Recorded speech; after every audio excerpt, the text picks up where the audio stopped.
j'ai une branche là, elle s'appelle la baguette Youpi. Je la possède et elle me rend joyeux. Ça vous intéresse? C'est le scénario de ce livre La baguette Youpi. Cela commence par un ours qui est plutôt de mauvaise humeur et qui va croiser son amie la souris, qui elle est très souriante. Oui, une souris souriante, en effet, oui. Cette souris va, dans sa grande générosité, prêter la baguette Youpi à l'ours, qui, comme par magie, va se retrouver lui aussi avec le sourire. Et c'est ainsi, la baguette à la main, qu'il va se diriger vers le village. Il va d'abord croiser un bouc qui bougonne, oui, un bouc qui bougonne, et ce bouc va mettre en doute un petit peu le récit de l'ours. Baguette qui rend heureux, c'est possible ça? Et le bouc va contribuer à la diffusion de cette rumeur qui tombera même dans les oreilles d'un renard plutôt malicieux et qui y voit une source de profit pour lui.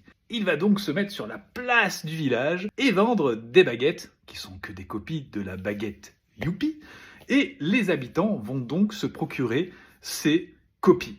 Sauf que bien sûr, ça ne fonctionne pas, ce ne sont pas les baguettes Youpi. Les habitants vont être très en colère. Le renard, acculé, va donc accuser l'ours en disant « c'est lui qui a la seule baguette qui fonctionne ». L'ours se retrouvera vraiment étonné et surtout cette baguette lui sera confisquée par la mère du village qui décidera de la placer dans le musée du village afin que tout le monde puisse en profiter. L'ours est bien triste et très déçu. Que va-t-il dire à la souris quand il va revenir? En faisant donc le chemin à l'envers, il va ramasser une pierre et retourner voir son ami la souris, lui expliquant ce qu'il s'est passé. Et lui dit en échange, je te donne cette pierre. Et là, la souris va se mettre à rire. L'ours sera d'abord interloqué, lui disant « mais qu'est-ce qui te fait rire ?» La souris lui dira tout simplement que « mais c'est une branche, il ne s'agit pas d'une baguette magique, c'est moi qui t'ai dit cela. » Et tu vois, ça a eu cet effet sur toi. L'ours est alors pris d'un fou rire. Il est à la fois soulagé parce qu'il se rend compte que finalement, cette baguette n'était absolument pas magique et soulagé de ne pas avoir déçu son ami. Et surtout, finalement, il commence à comprendre que si cette baguette n'était pas magique, il a réussi tout seul à pouvoir changer son humeur.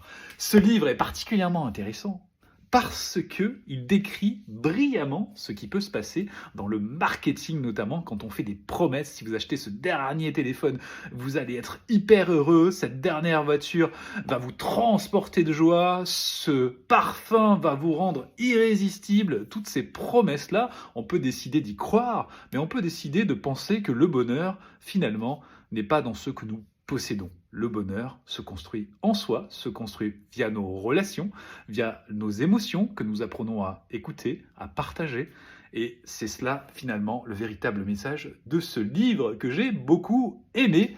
La baguette Youpi, c'est un livre de Roel Sedel. À bientôt pour une nouvelle chronique.